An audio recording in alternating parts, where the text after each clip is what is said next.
Assalamualaikum dan selamat sejahtera. Terima kasih saya ucapkan kepada yang dihormati saudara pengurus majelis, para hakim yang arif lagi bijaksana, guru-guru, rekan-rekan pelajar, dan seterusnya hadirin sekalian. Pada pagi yang mulia ini, saya akan menyampaikan pidato yang bertajuk memartabatkan bahasa Melayu sesuai dengan statusnya sebagai bahasa rasmi dan digunakan dengan meluas. Bahasa Melayu memang perlu diutamakan dan dipertahankan. Selain itu, kita berharap agar bahasa Melayu akan menjadi bahasa yang dinamik dan sentiasa mengalami proses penambahbaikan untuk menjadikannya lebih relevan mengikut arus perubahan zaman.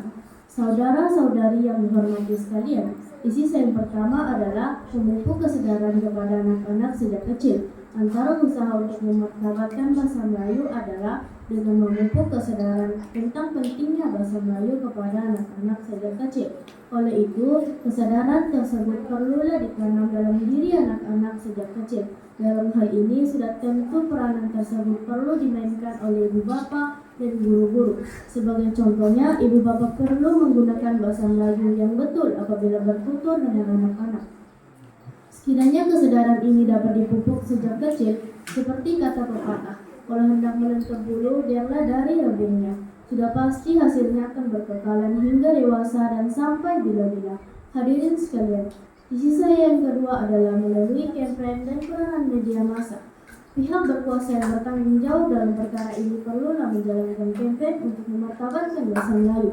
Pihak yang bertanggung jawab dalam hal ini yaitu Dewan Bahasa dalam Pustaka DBP haruslah menjalankan kampanye yang berkesan untuk memupuk kesadaran dalam kalangan masyarakat agar cinta akan bahasa Melayu. Sebagai contohnya, pihak DBP perlu bekerja sama dengan pihak sekolah dan institusi pengajian tinggi, awam atau swasta yang lain untuk menjalankan aktiviti yang menjurus ke arah memartabatkan bahasa Melayu. Hal ini demikian karena media massa memang berkesan dalam mempengaruhi orang ramai. Oleh hal ini yang demikian, sudah pasti perkara ini akan membuahkan hasil dan dapat meningkatkan penggunaannya dalam kalangan masyarakat di negara kita.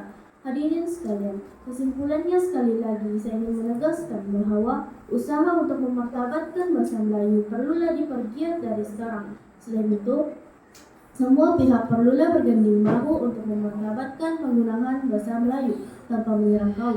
Jadi marilah kita bersama-sama memartabatkan penggunaan bahasa Melayu agar bahasa ini akan terus berkembang dan ditingkatkan martabatnya dan menguar-nguar slogan bahasa Melayu didahulukan, pencapaian diutamakan. Sekian saja pidato saya. Sekian, terima kasih.